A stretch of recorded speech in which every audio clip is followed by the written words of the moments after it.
Hi, this is Andy. I have a special offer for loyal listeners of Accelerate. It's a no obligation free trial of my zero time selling interactive online training. Now, I've worked with thousands of sales reps to teach them how to use my zero time selling to boost their productivity and transform the results. And so, if you want to learn the same proven strategies to help you open more doors, have more effective sales conversations with prospects, and close more orders, then my zero time selling interactive training system is a fit for you. It's incredibly simple to start. Just take out your smartphone and text the word TRUST, that's TRUST, to 96,000. Now, do you have your phone ready? Send a text to 96000. That's a 9 and a 6 followed by 3 zeros. Now enter the single word message TRUST and hit send, and you hear right back from me with instructions on how to sign up for your free trial on my zero time selling interactive training. I look forward to seeing you there. It's time to accelerate. Hi, I'm your host, Andy Paul. Join me as I host conversations with the leading experts in sales, marketing, sales automation, sales process, leadership, management, training, coaching, any resource that I believe to help you accelerate the growth of your sales, your business, and most importantly, you. Hello, and welcome to Accelerate. I'm excited to talk with my guest today. Joining me is Kelly McCormick, a business and market strategist and founder of Outsell Yourself. Kelly is also the author of a book called Outsell Yourself, Go From Hello to Sold with Ethical Business and Sales Techniques, and was recently voted one of the top 10 small business influencers in 2015 by Small Business Trends. You know, there's an eternal truth in business, maybe in life as well, and this truth is that if you're standing still, you're falling behind. That if you aren't growing, if you're just trying to protect what you've achieved, then you're in danger of becoming complacent. And complacency has been the death of too many small businesses. So one benchmark is that your business has to grow at least as fast as the market you're serving just to sustain yourself. And if you want to grow your business, you have to outpace the growth of the market. Well, my guest today, Kelly McCormick, is an expert in helping small businesses plan and execute their way to growth. And she's going to help us sort out what you need to do in your business. Kelly, welcome to the show. Well, thank you. It's a pleasure to be here. So take a minute, introduce yourself beyond what I said. Well, I am a serial entrepreneur and have been self-employed, I think since age 5. That was unofficial. You weren't getting a paycheck then? Nickels, paid in nickels, but it all counts. I've always had small little business enterprises, and I had my first official business when I was 21 years old. And however, I need to qualify that because I knew nothing about business, was very young, underfinanced, and running on a lot of fear. But boy, I sure learned a lot. What was that business? Retail sporting goods. So now I can add another caveat. I was also in the worst shape of my life. It was a perfect recipe for success. So you had a retail store. Yeah, it was small. It was a small shop, and we ended up having 2 shops, and they were in arenas. Oh, got it. Okay. Yeah. And then we also had a van that we went on the road and sold things at different tournaments. And it sounds small, but we did okay. But it was a huge learning curve. And what was the primary lesson you learned?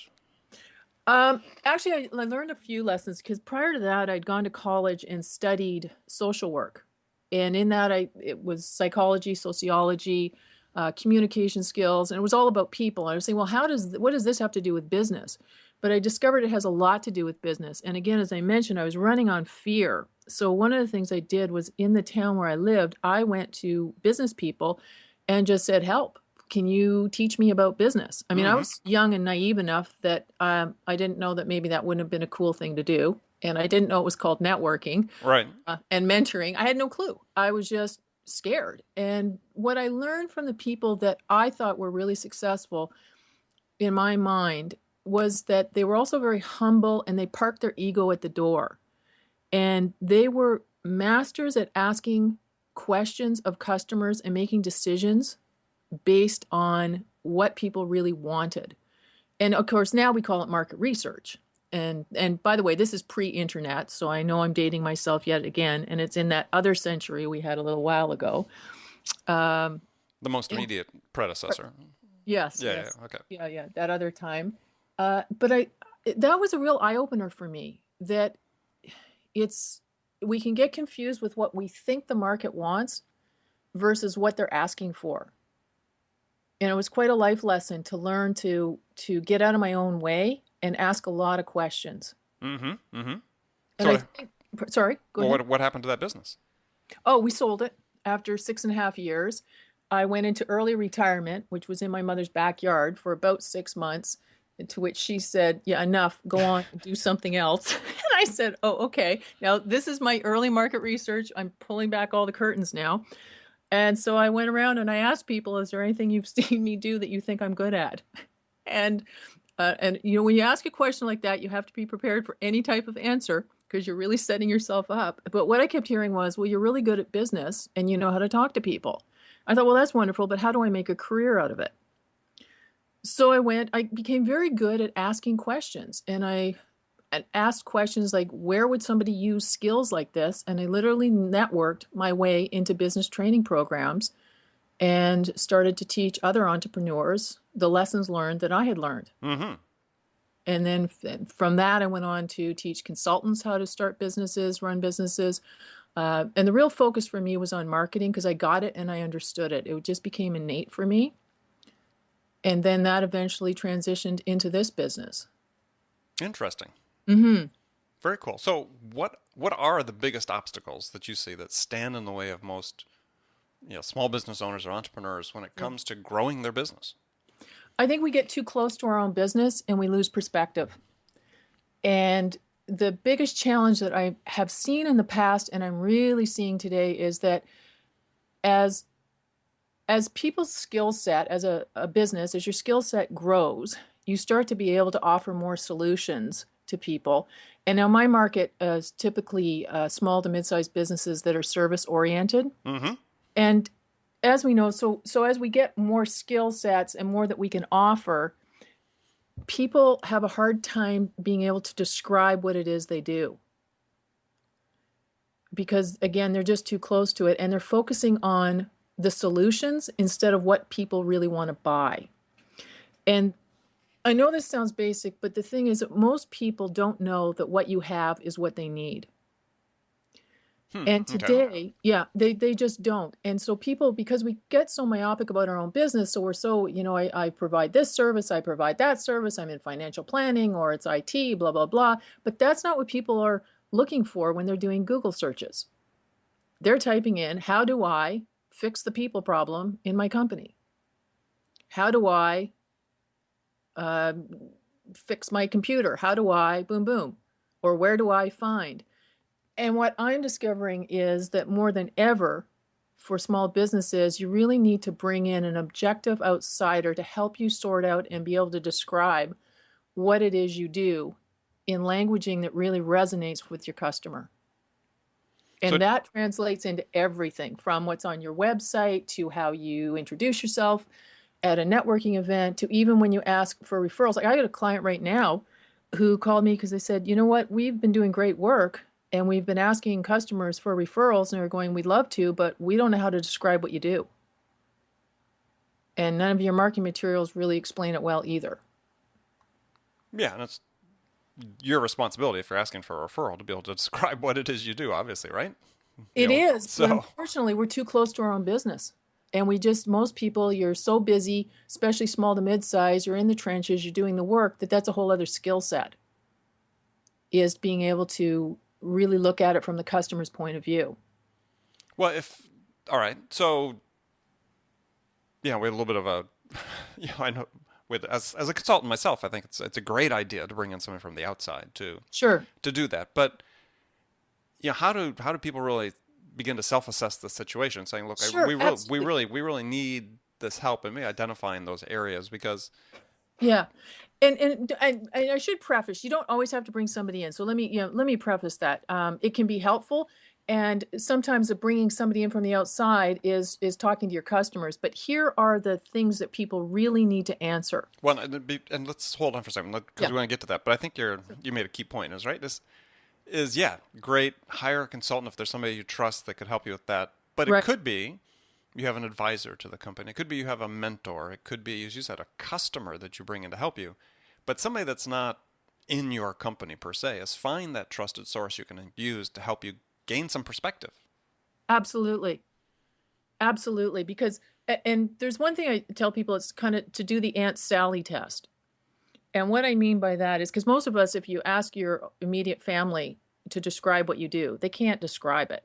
I don't know, something with, I don't know. She Something with helps. computers. Yeah, they help people do blah, blah, blah. So the Aunt Sally test is you ask somebody that you trust who's going to tell you the truth, but not somebody who's going to tell you what you want to hear, because there are a lot of people who, will make nice, to look at your website, look at your LinkedIn profile, and just, look at it, quickly the way a customer would do, and then come back and answer these questions. What do you think I do? Who do you think my customers are? And what price range do you think my services are in? Low, medium, and high. Now, somebody doesn't have to understand the observer, like psychology of colors or how words impact how we make decisions. But just based on those questions, it's amazing the feedback you'll hear from people, and you'll find out if you're hitting the mark or not. Mm-hmm. Yeah, great point. Yeah.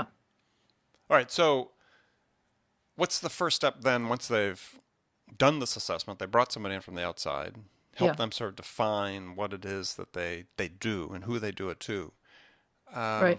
What's that next first step then for them to say, okay, we want to get on a growth path? We're tired of just being sort of stagnant here. What is that first? Is it setting goals? I mean, I think it's even stepping back before that, and it's building a solid foundation, because businesses go through growth cycles and things change. So the first thing you want to look at is, so maybe the first goal is we need clarity. And the clarity is, let's just have a meeting here and get clear about who is our ideal client today, because we outgrow clients as our services grow and things become more sophisticated.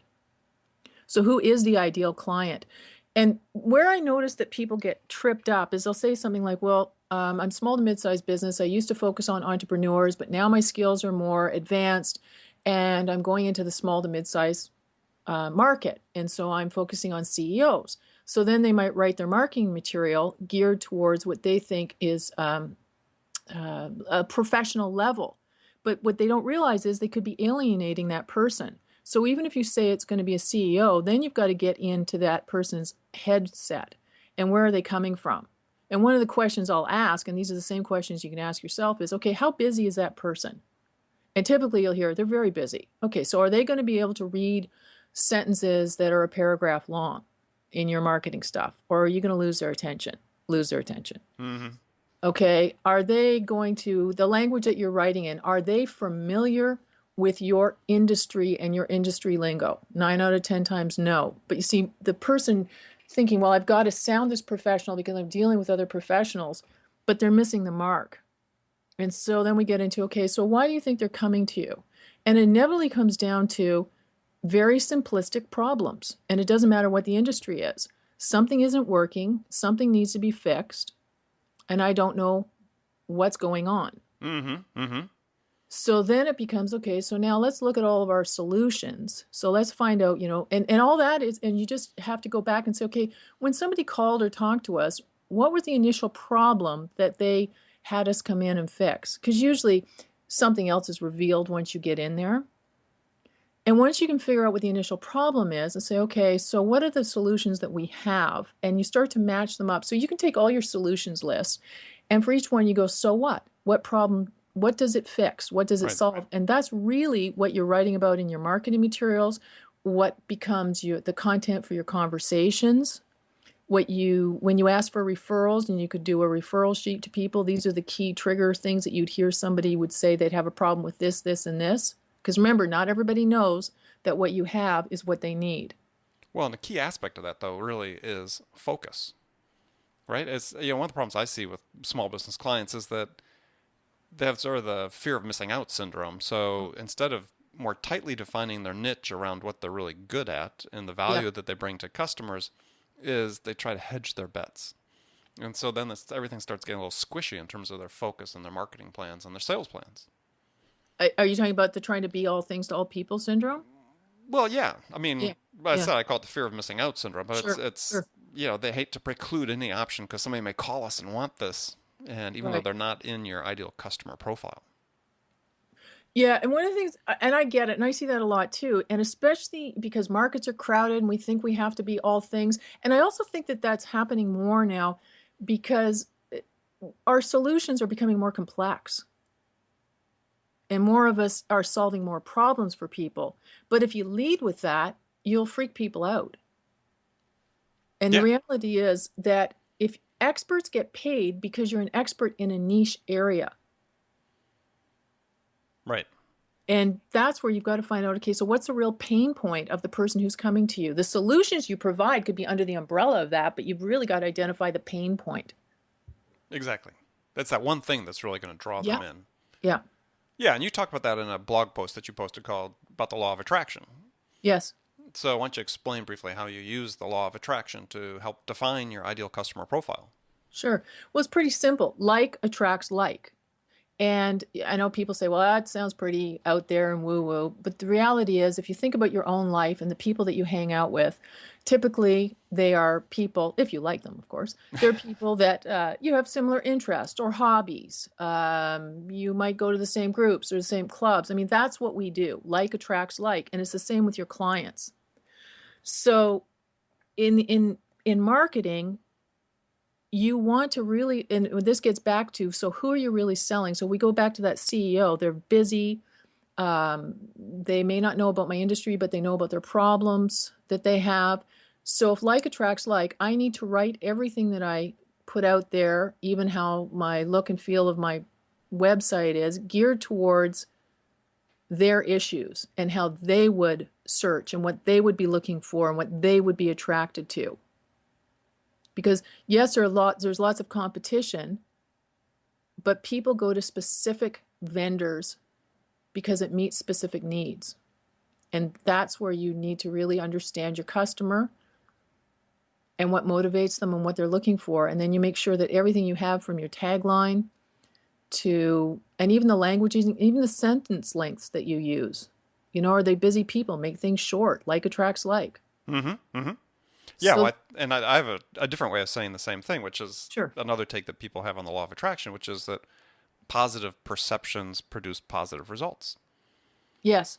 And so, and it's sort of one of the uses of the law of attraction is the placebo effect, right? Mm-hmm. And so, an example given academically. So, yeah, think about that. If you are being, as you talked about, being extremely focused and you've got that one key thing you're keying in, like attracts like, you're creating this perception in their mind that you can solve that problem, that one key problem, and that's going to produce a positive result for you. Yeah, and now I know that'll freak people out. Well, I solve more than one problem. Maximum is focus on three. There's also another rule in marketing, and it's the law of three. Anything after three, so you could say we do everything from blah blah to blah blah to blah blah. So, and it implies there's things in between, but you pick the three key issues that your people are having a problem with, and that could be your focus. If you put any more than three, research has shown that people just check out and they don't read it. Yeah, they can't identify with it, No. right? If you say we solve everything from soup to nuts, well, I know, but what's in there? Yeah. As opposed to, you said, bring out one, two, or maximum three things that you do. Yep. People identify that once they bring you in the door, Mm-hmm. and you do a good job, they'll let you Right. help them with things from soup to nuts. But you got to get in the door first. Right. And to qualify it, it's in what are those three things? That's where people get hung up too. So it's either three problems that you solve or solutions that you provide, which can be different from, now we're getting to kind of the features and benefits discussion, but could be different from, we're IT pros. Well, people don't hire IT pros. They hire people to solve specific problems or provide specific solutions. That's what your focus is on. Right. All right, great. So we're going to take a short break here. But before we go, I'm going to pose a hypothetical scenario to you, one that I posed to every one of my guests. Mm-hmm. And I'll take your answer after we come back from the break. So here it is. You've been hired as a new sales manager at a company whose sales have stalled. Okay. And looking to a sales turnaround, senior management has a real big focus on this. They're really anxious for something to happen quickly. So on your first week on the job, what two things would you do that could have the biggest impact? So think about that, and I'll be back after the break with my guest, Kelly McCormick. Hi, this is Andy. Connect and Sell is used by sales reps at nearly 1,000 companies, including hundreds of technology startups and several Fortune 500 companies, to overcome the challenges of getting prospects on the phone. Companies using Connect and Sell grow their revenues faster by enabling their sales reps to have more sales conversations in 90 minutes than they could otherwise achieve in an entire week. Connect and Sell can be deployed directly to your sales reps, or you can take advantage of their outbound on-demand service, which delivers qualified prospect meetings scheduled directly on your sales reps' calendars. Visit connectandsell.com to learn more about how Connect and Sell can start filling your pipeline today. Welcome back. My guest today is Kelly McCormick, founder of Outsell Yourself and author of the book by the same title, Outsell Yourself. Go from hello to sold with ethical business and sales techniques. So, before the break, I had posed a scenario for you. New sales manager hired into a company, needs to do a sales turnaround. What 2 things would do in the first week that would have the biggest impact? Well, I'll tell you, I'm going to start with what I wouldn't do, because I think that can have a negative impact, is come in thinking that you have all the solutions. You may have, but I really think, and again, this gets back to this whole conversation we were having earlier, there's tremendous benefit in talking to people, because you want to get their buy-in to get on board with anything that you're going to introduce, but there's tremendous benefit in asking them their opinions, there being the sales reps. What do you think has been working well? And what do you think isn't working well, and why? Okay. And I would be gathering information and data, because I really find the source has a lot of information for you. And it's going to tell you a tremendous amount about the culture, where people are at. You could get great suggestions. You may not have to reinvent the whole wheel. There could be some stuff that has worked well, but maybe it fell away by the wayside because somebody had a great idea. And then I would be feeding it back to people. Okay, here's what I heard, and let's look at how we can build upon this. So now you've got everybody's buy-in. People are starting to feel a sense of being part of the team rather than being talked to, because remember, you're an outsider who's come in, and then people's noses get out of joint. There's a lot of ego stuff that goes down. And I just think it could be far more productive to do it that way. Okay. Good. Anything else? Yeah. I just build on, I'm really big on establishing a foundation and building on that. And that would be it. All right. So along that line. Sure. So one of the problems I see with often small, mid-sized businesses is they don't have a business plan. Uh-huh. They don't have a roadmap. Yep. To me, that's so essential. It's not like, well, it's not like it's the end-all, be-all, but I mean, you need to have that roadmap, because there's some thought that goes into it, and you're being conscious about the actions and deliberate about the actions you're taking. So should small business have a business plan? It seems like you think they should, and what should it look like? That's a great question. Yeah, I mean, there's that old expression, if you don't know where you're going, any road will take you there. So yeah, I think there needs to be a business plan. Now, how formal or involved that can be can vary from company to company depending on what's already in place. But we need to have goals. Where are we headed? And what are we shooting for? And then I'm really big on, once that's in place, breaking things down into 30, 60, 90-day actions. Because I noticed that people can be really great at having all these, we'll brainstorm this, this, and this. And it's like, okay, well, how are we going to get it done? When is it going to happen? And does it fit with our overall vision? And I think people make the mistake of, to a point you made, is they make a mistake of trying to decide sort of what concrete things they're going to do too far into the future, as opposed to really focus on, here's what we're going to do the next 30 days, and maybe this is what we plan on doing the 90, and what we do beyond 30 days is going to be built on based upon what we accomplished in this first 30. Right. And there's something else I've been seeing too, and especially because you introduced it at the beginning when you talked about, things are moving so fast in business today, and I think people are feeling extreme pressure because of it. And I'm noticing that people are really more in reaction mode than planning mode than they've ever been. And I'll even get that when I'm working with people. It's like, okay, we'll have the plan, and then it's like, okay, we didn't get the job we were going to get, well, and we should be doing this. And I'm like, whoa. How does that fit with where we're going? And is it the right decision? And it may be or it may not, but people really need to ground themselves and like, okay, wait a minute. Why are we making these decisions, and how does it fit? And is it the right decision? Because otherwise, they're just always going to be in reaction mode, and it doesn't necessarily work. Yeah, and to me, it seems like one of the real downfalls of being in the reaction mode is that and I saw this with a client I was speaking with this morning, is that the conversation was about what pieces of business are you not going to take? Yeah. Right? Because here's what you focused on. Yeah. This is the niche or niches that you've identified Yeah. that you want to be in, and all these other these little small orders you take are just distracting you. Yeah. And taking sales time and marketing time and implementation resources away from focusing on the customers that are going to get you to your goal. And I think that's a real, I really resonate with that, because I think what happens to people is it's great to be in the planning stage, but then we get insecure. It's like, can we really get what it is we're looking for if we're going to make a leap up in our business or go after more specialized stuff, and then taking the small stuff that comes in, and you're absolutely right, it just drains resources, and then the great plans don't go places, because it takes courage to make leaps and faith. Right. So how do you work with your clients to help them understand that? Always go back to the foundation. Who do you really want, and why do you want it? And I think the other question is that why question, because often people want to make a change, and it's like, well, what's your motivator for making the change? Is it because it's a passion? Is it a fear? Because fears seldom build businesses. Passions build businesses. Well, did fear build your first business? I think that what fear did is it motivated me, but it went as far as it could go. Because it can be a drain after a while.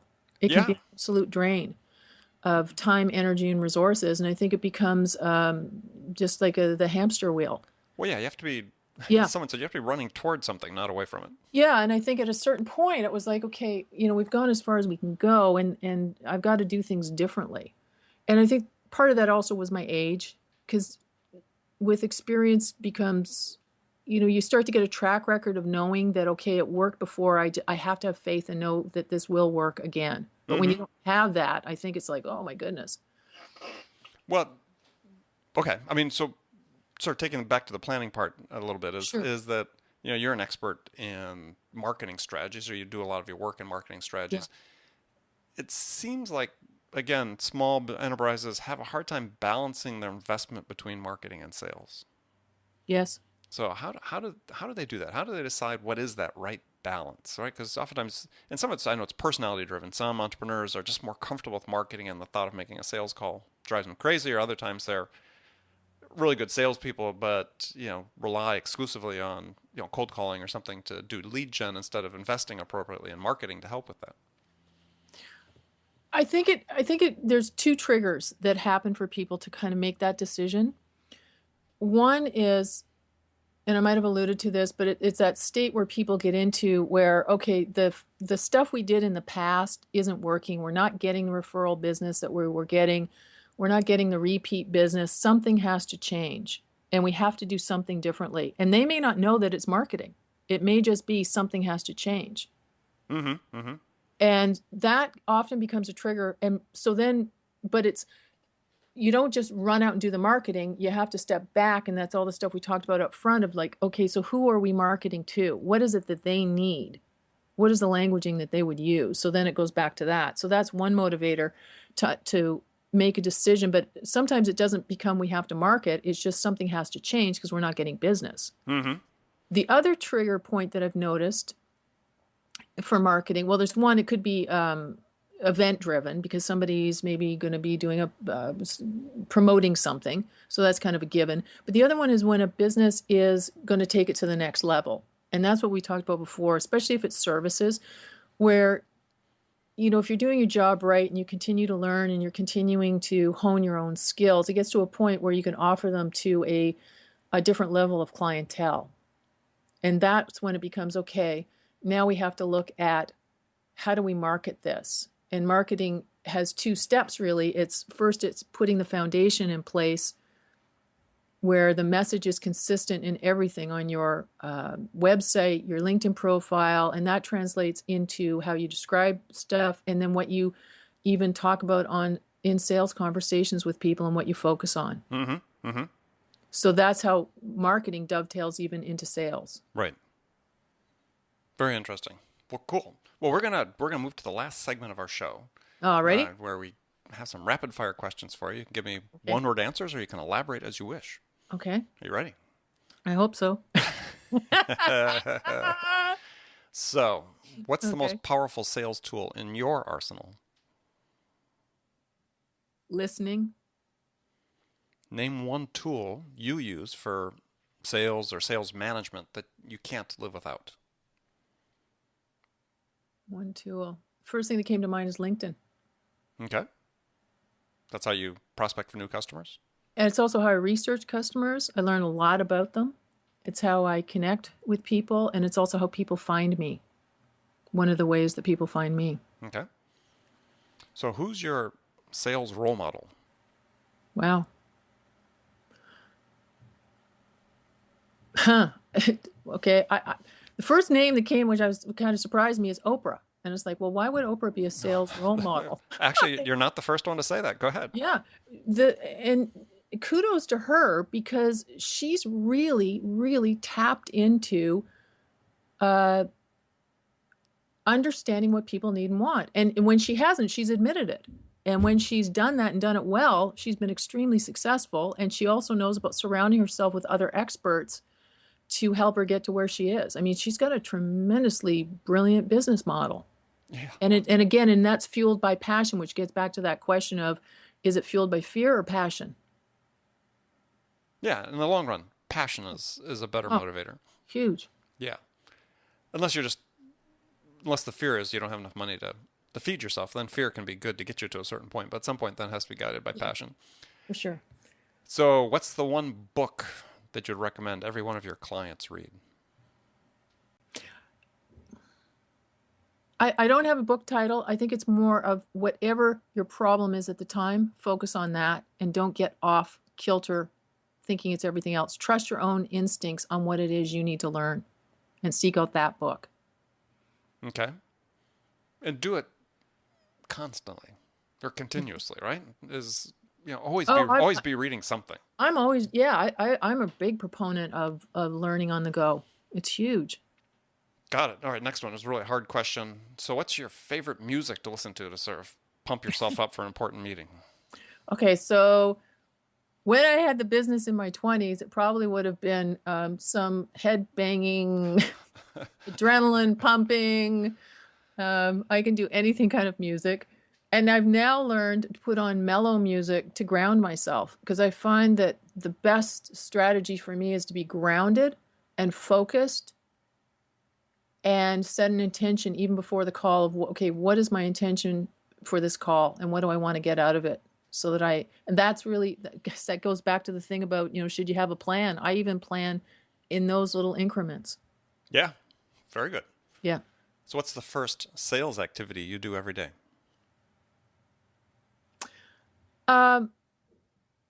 For me, one of the things I do is social media. I keep up my social media accounts to get my name out there. I also check email to see, okay, what's come in, what's new, what needs my attention. And then I set my plan for the day. What's my focus on today? Right. Last question for you. Mm-hmm. What's the one question you get asked most frequently by your clients? Small business owners. Sure. What do I need to do? And then fill in the blank. So your answer is fill in the blank. No, theirs is, what do I need to do to blah, Yeah. blah, Blah, blah, blah, blah. or blah, blah, blah, blah, blah, blah. Because typically they come to me when something isn't working or something needs to change. So what do I need to do? So if someone says, I want to grow sales, Yep. what's your answer? If somebody says they want to grow sales, Mm-hmm. First thing I want to do is I want to find out what have you been doing. I want to find out where they're at. I don't just start jumping in, start shooting solutions. I really need to understand where they're coming from, what they've done, who they are, what works for them. Because there are a lot of different ways to do things, but it also has to match where they're coming from. Yeah, I agree. 100%. Yeah. All right, well, I want to thank you for joining me today. My guest has been Kelly McCormick, founder of Outsell Yourself. Kelly, tell people how they can find out more about you. Sure. Well, my website is Outsell, S-E-L-L, yourself.com. And I've got a contact form there with information that you can, phone number, everything you need is in that little world. Excellent. Okay. And Twitter, if people want to follow you on Twitter? Sure. It's Kelly, K-E-L-L-Y, McCormick, M-C-C-O-R-M-I-C-K _ Oh, underscore. Okay, nothing after the underscore. Okay, yeah. Great. So remember, friends, make it a part of your day, every day, to deliberately learn something new to help you accelerate your success. Subscribing to this podcast is an easy way to do that because then you'll make sure you don't miss any of our conversations with top business experts like our guest today, Kelly McCormick, who share their experience and expertise about how to accelerate the growth of your business. So thanks for joining us, and until next time, this is Andy Paul. Good selling, everyone. Thanks for listening to the show. If you like what you heard and want to make sure you don't miss any upcoming episodes, please subscribe to this podcast on iTunes or Stitcher.com. For more information about today's guest, visit my website at andypaul.com.